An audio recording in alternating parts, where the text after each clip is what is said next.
प्रेम से बोलिए सियावर रामचंद्र की जय, पवन पुत्र हनुमान की जय। आप सभी धर्म दर्पण चैनल के श्रोताओं को मेरा प्रणाम। और आज का पाठ हम शुरू कर रहे हैं। आप सभी जानते हैं कि धर्म दर्पण आप सभी लोगों के लिए रामचरितमानस का मूल पाठ, जो गीता प्रेस गोरखपुर के द्वारा प्रकाशित रामचरितमानस है, उसका मूल पाठ हिंदी में लेकर आ रहा है। ये उन सभी लोगों के लिए है जो दैनिक जीवन में अपने क्रियाकलापों में लगे रहते हैं और इसी कारणवश उन्हें इसे पढ़ने का समय नहीं मिल पाता है।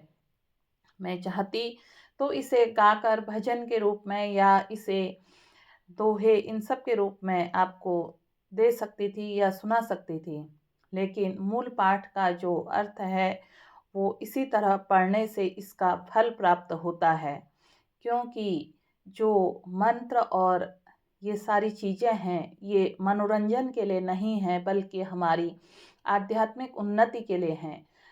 रामचरितमानस में गोस्वामी तुलसीदास जी ने बताया है कि अगर हम इसको सुन भी लें, उसी से हमारे कई सारे बिगड़े हुए काम बन जाते हैं। तो एक बार प्रेम से बोलिए आज का पाठ शुरू करने से पहले, सियावर रामचंद्र की जय, पवन पुत्र हनुमान की जय। लता भवन तै प्रगट भें ही अवसर दौं भाई, निकसे जनु जुग बिमल विधु जलद पटल बिलगाई। उसी समय दोनों भाई लता मंडप कुंज में से प्रकट हुए, मानो दो निर्मल चंद्रमा बादलों के पर्दे को हटा कर निकले हों। शोभा स्यों सुभग दोऊ बीरा, नील पीत जल जाभ शरीरा, मोर पंख सिर सोहत नीके, गुच्छ बीच बीच कुसुम कली के। दोनों सुंदर भाई शोभा की सीमा है, उनके शरीर की आभा नीले और पीले कमल सी है, सिर पर सुंदर मोरपंख सुशोभित है, उनके बीच बीच में फूलों की कलियों के गुच्छे लगे हुए हैं। भाल तिलक श्रम बिंदु सुहाए, श्रवण सुभग भूषण छवि छाए, विकट भ्रुकुटी कछ घुंघरारे, नव सरोज लोचन रतना तारे।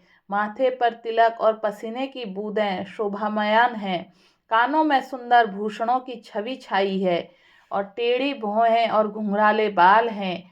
नए काले कमल के समान रत्नारे लाल नेत्र हैं।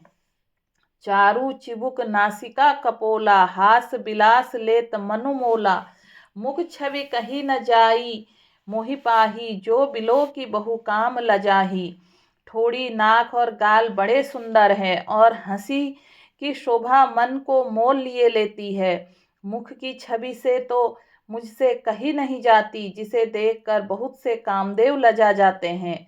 उर मुनि माल कंबु कल कीवा, काम कलब कर भुज बल सीवा, सुमन समेत बाम कर दोना, सांवर कुंवर सखी सुठी लोना।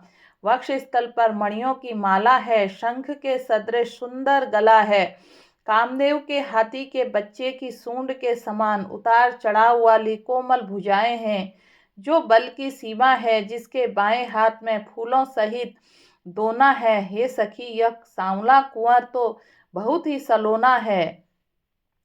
के हरि कटि पट पीत धर, सुषमा शील निधान, देखी भानु कुल भूषण नहीं, बिसरा सखिन अमान अपान।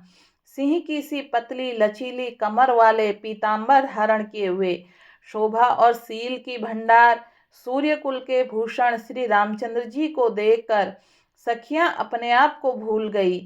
धरी धीरजु एक आली सयानी, सीता सन बोली गही पानी, बहुरी गौरी कर ध्यान करे हूँ, भूप किशोर देखी किन ले हूँ। एक चतुर सखी धीरज धरकर हाथ पकड़कर सीता जी से बोली, गिरिजा जी का ध्यान फिर से कर लेना, इस समय राजकुमार क्यों नहीं देख लेती। सकुची सिय तब नयन उघारे, सन्मुख दोऊ रघु सिंह निहारे, नख सिख देखी राम के शोभा, सुमिरी पिता पनु मनु अति क्षोभा। तब सीता जी ने सकुचा कर नेत्र खोले और रघुकुल के दोनों सिंहों को अपने सामने खड़े देखा। नख से शिखा तक श्री राम जी की शोभा देखकर फिर पिता प्राण याद करके उनका मन बहुत शुद्ध हो गया। पर बस सखी नह लखी जब सीता, भयहु गहरों तब कहे ही सभीता। पुनि आऊब एहि बेरियां काली, अस कहीं मन बिहसी एक आली। जब सखियों ने सीता जी का परवश प्रेम के वश देखा, तब सई भयभीत होकर कहने लगी, बड़ी देर हो गई, अब चलना चाहिए, कल इसी समय फिर आएंगी। ऐसा कहकर एक सखी मन में हंसी। गूढ़ गिरा सुनि सिय सकुचानी, भयहु विलंबु मातु भय मानी।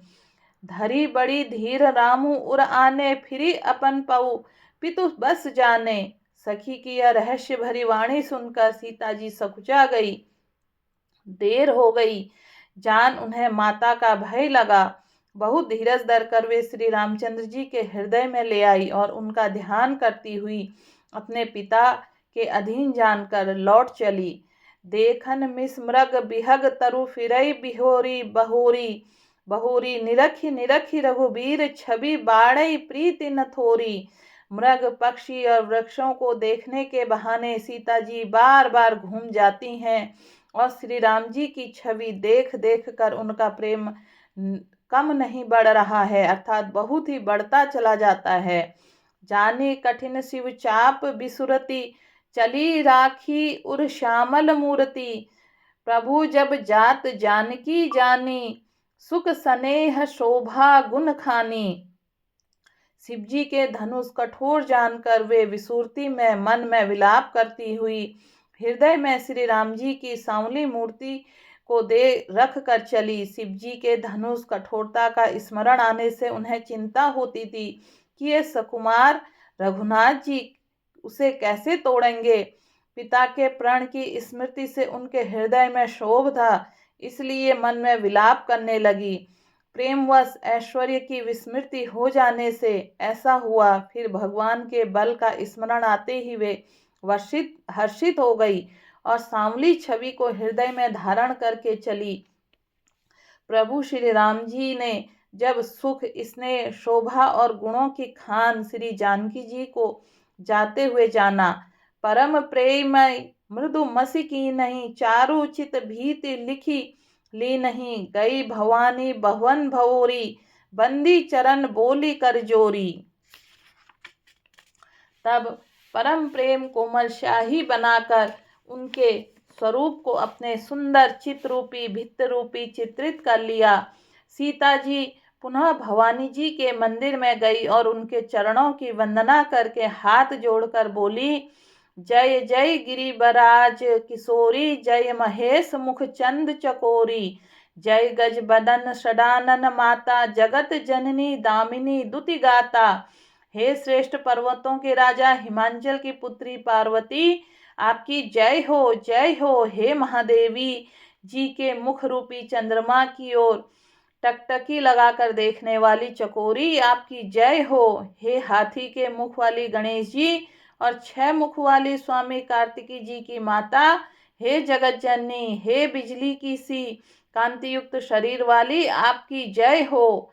नहीं अव तव आदि मध्य अवसाना, अमित प्रभाव वेद नहीं जाना। भव भव विभव पराभव कारिणी, विश्व विमोहिनी स्वबस बिहारिणी। आपका ना आदि है, ना मध्य है, ना अंत है। आपके असीम प्रभाव को वेद भी नहीं जानते। आप संसार को उत्पन्न, पालन और नाश करने वाली हैं, विश्व को मोहित करने वाली और स्वतंत्र रूप से विहार करने वाली। पति देवता सूतीय महु मातु प्रथम तव रे, महिमा अमित न सकहीं कहीं सहस शारदा शेष। पति को इष्ट देव मानने वाली श्रेष्ठ नारियों की हे माता, आपकी प्रथम गणना है। आपकी अपार महिमा को हजारों सरस्वती और शेष जी भी नहीं कह सकते हैं। सेवत तो ही सुलभ फलचारी, वरदायनी पुरारी पियारी। देवी पूज्य पद कमल तुम्हारे, सुर नर मुनि सब होय सुखारे। हे भक्तों को मुँह मांगा वर देने वाली, हे त्रिपुर के शत्रु शिवजी की प्रिय पत्नी, आपकी सेवा करने से चारों फल सुलभ हो जाते हैं। हे देवी, आपके चरण कमलों की पूजा करके देवता, मनुष्य और मुनि सभी सुखी हो जाते हैं। मोर मनोरथ जानहुनी के, बसहु सदा उरपुर सबहि के, की नहीं प्रगट न कारण ते ही, अस कहीं चरण गहे बेदही। मेरे मनोरथ को आप भली भांति जानती हैं, क्योंकि आप सदा सबके हृदय नगरी में निवास करती हैं। इसी कारण मैंने उसको प्रकट नहीं किया। ऐसा कहकर जानकी जी ने उनके चरण पकड़ लिए। विनय प्रेम बस भई भवानी, खसिमाल मूर्ति मुस्कानी, सादर सी प्रसादु सिर धरे हूँ, बोली गौरी हरसो ही भरे हूँ। गिरिजा जी सीता जी के विनय और प्रेम के वश में हो गई। उनके गले की माला खिसक पड़ी और मूर्ति मुस्कुराई। सीता जी ने आदर पूर्वक उस प्रसाद माला को सिर पर धारण किया। गौरी जी का हृदय हर्ष से भर गया और वे बोली, सुनो सी सत्य आशीष हमारी, पूज ही मन कामना तुम्हारी। नारद बचन सदा सुचि साचा, सो बरु मिलहि जाहूं मन राचा। हे सीता, हमारी सच्ची आशीष सुनो, तुम्हारी मन कामना पूरी होगी। नारद जी का वचन सदा पवित्र, संशय भ्रम आदि दोषों से रहित और सत्य है। जिससे तुम्हारा मन अनुरक्त हो गया है, वही वर तुमको मिलेगा। मनु जाहि राचिव मिलई, सो बरु सहज सुंदर सांवरो। करुणा निधान सुजान सीलु सनेहु, जानत रावरो। एहि भांति गौरी आशीष सुनी सिय, सहित ही हरसी अली। तुलसी भवानी ही पूजी, पुनि पुनि मुदित मन मंदिर चली। जिससे तुम्हारा मन अनुरुक्त हो गया है, वही स्वभाव से सुंदर सांवला वर श्री रामचंद्र जी तुमको मिलेगा।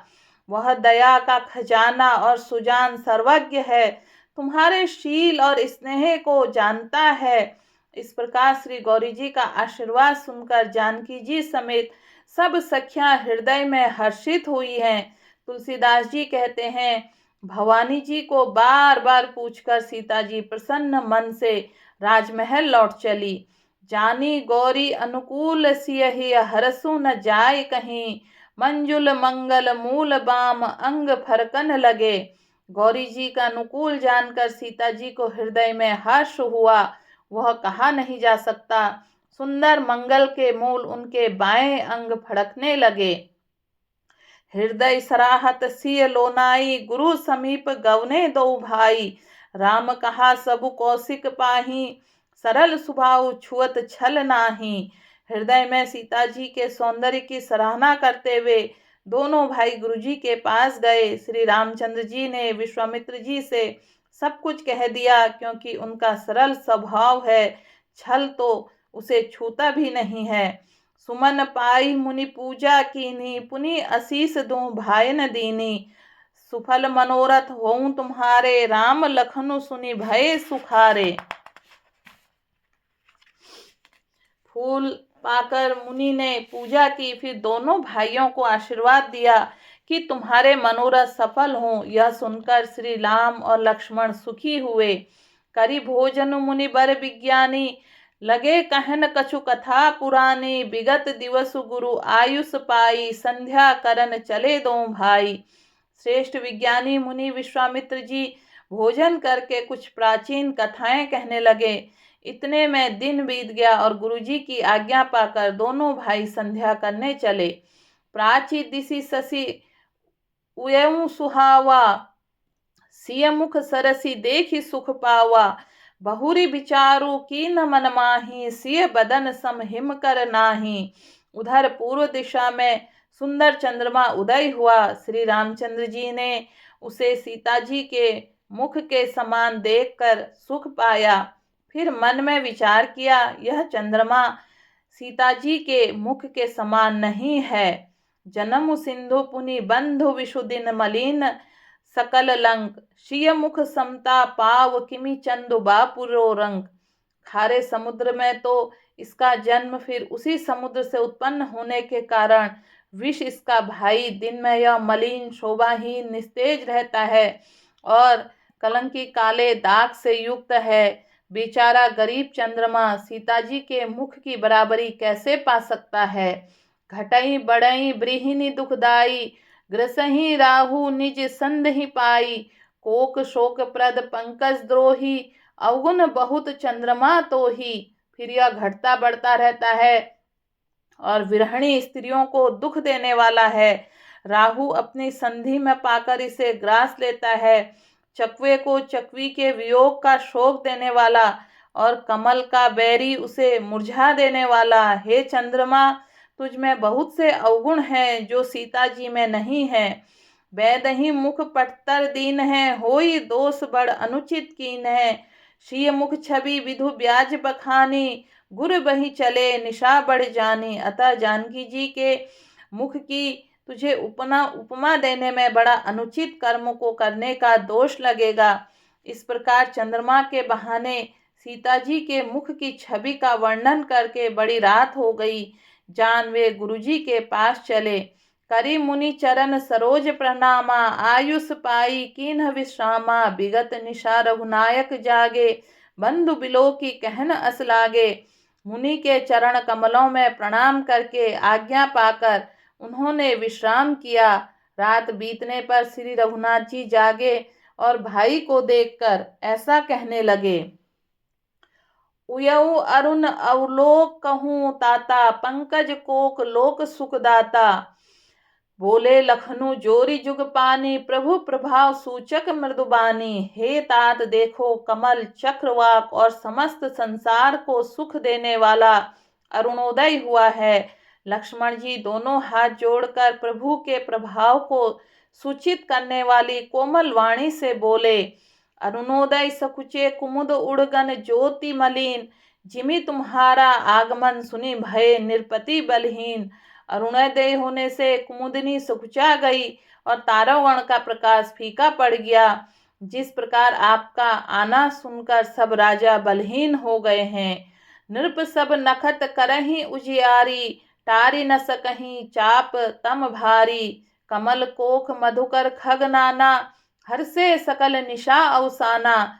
सब राजा रूपी तारे मंद प्रकाश करते हैं, पर वे धनुष रूपी महान अंधकार को हटा नहीं सकते। रात्रि का अंत होने से जैसे कमल, चकवे, भौरे और नाना प्रकार के पक्षी हर्षित हो रहे हैं, ऐसे ही प्रभु सब भगत तुम्हारे होई हई टूटे धनुष सुखारे। उयऊ भानु बिनु श्रम तम नासा, दूरे नखत जग तेजु प्रकाशा। वैसे ही हे प्रभु, आपके सब भक्त धनुष टूटने पर सुखी होंगे। सूर्य उदय हुआ, बिना ही परिश्रम अंधकार नष्ट हो गया। तारे छिप गए, संसार में तेज प्रकाश हो गया। रवि निज उदय ब्याज रघुराया, प्रभु प्रताप सब नृप नह दिखाया। तब भुजबल महिमा उद्घाटी, प्रगति धनु विघटन परिपाटी। हे रघुनाथ जी, सूर्य ने अपने उदय के बहाने सब राजाओं को प्रभु आपका प्रताप दिखलाया है। आपकी भुजाओं के बल महिमा को उद्घाटित करने, खोल कर दिखाने के लिए ही धनुष तोड़ने की यह पद्धति प्रकट हुई है। बंधु बचन सुनी प्रभु मुस्काने, होई सुचि सहज पुनीत नहाने। नित्य क्रिया करी गुरु पही आए, चरण सरोज सुभग सिर नहाए। भाई के वचन सुनकर प्रभु मुस्कुराए। फिर स्वभाव से ही पवित्र श्री राम जी ने शौच से निवृत्त होकर स्नान किया और नित्य कर्म करके वे गुरु जी के पास आए। आकर उन्होंने गुरु जी के सुंदर चरण कमलों में अपना सिर नवाया। सतानंदु तब जनक बोलाए, कौशिक मुनि पही तुरंत पठाए। जनक विनय तिहि आई सुनाई, हर से बोली लिए दो भाई। तब जनक जी ने सतानंद जी को बुलाया और उन्हें तुरंत ही विश्वामित्र मुनि के पास भेजा। उन्होंने आकर जनक जी की विनती की सुनाई। विश्वामित्र हर्षित होकर दोनों भाइयों को बुलाया। सतानंद पद बंदी प्रभु बैठे गुरु पही जाई, चलहु तात मुनि कहे हूँ तब पठुआ जनक बुलाई। सतानंद जी के चरणों की वंदना करके प्रभु श्री रामचंद्र जी गुरु के पास जा बैठे। तब मुनि ने कहा, हे तात चलो, जनक जी ने बुला भेजा है। एक बार प्रेम से बोलिए सियावर रामचंद्र की जय, पवन पुत्र हनुमान की जय। आप सभी श्रोताओं को मैं बताना चाहूंगी कि आज मास पारायण का 8वां विश्राम और नवग्रह पारायण का दूसरा विश्राम पूरा हुआ। इसके बाद हम आगे की कथा को इसी तरह जारी रखेंगे। आप जिन्होंने अभी तक इस चैनल में पिछले बालकांड के अध्याय या मास पारायण के 1 से लेकर 7वें अध्याय नहीं सुने हैं, वो आप मेरे इसी YouTube चैनल में अगर प्लेलिस्ट में जाते हैं, बालकांड की प्लेलिस्ट इसी में है, तो आपको वो सभी वीडियो इसी में प्राप्त हो जाएंगे। आपसे मेरा एक निवेदन है उन सभी श्रोताओं से जो इस समय सुन रहे हैं, इसमें मैंने अभी एक चौपाई कही। वो चौपाई थी, अगर हम अपने जीवन में बहुत परेशान हैं और किसी कारण से हमारा काम नहीं बन रहा है, तो अगर आप इस चौपाई को पढ़ लेते हैं या इस चौपाई को आप अपने जीवन में, दैनिक जीवन में सुन लेते हैं या कर लेते हैं, तो आपका जो काम है वो काम तुरंत बन जाता है। वो चौपाई है, देवी पूजी पद कमल तुम्हारे, सुर नर मुनि सब होई सुखारे। आप मेरे साथ इस चौपाई को 3 बार पढ़ेंगे। देवी पूजी पद कमल तुम्हारे, सुर नर मुनि सब होई सुखारे। देवी पूजी पद कमल तुम्हारे, सुर नर मुनि सब होई सुखारे। देवी पूज्य पद कमल तुम्हारे, सुर नर मुनि सब होई सुखारे। जब आप इस चौपाई को कर लेते हैं तो भगवान प्रभु श्री राम का आशीर्वाद हम सभी को प्राप्त होता है। एक बार प्रेम से बोलिए सियावर रामचंद्र की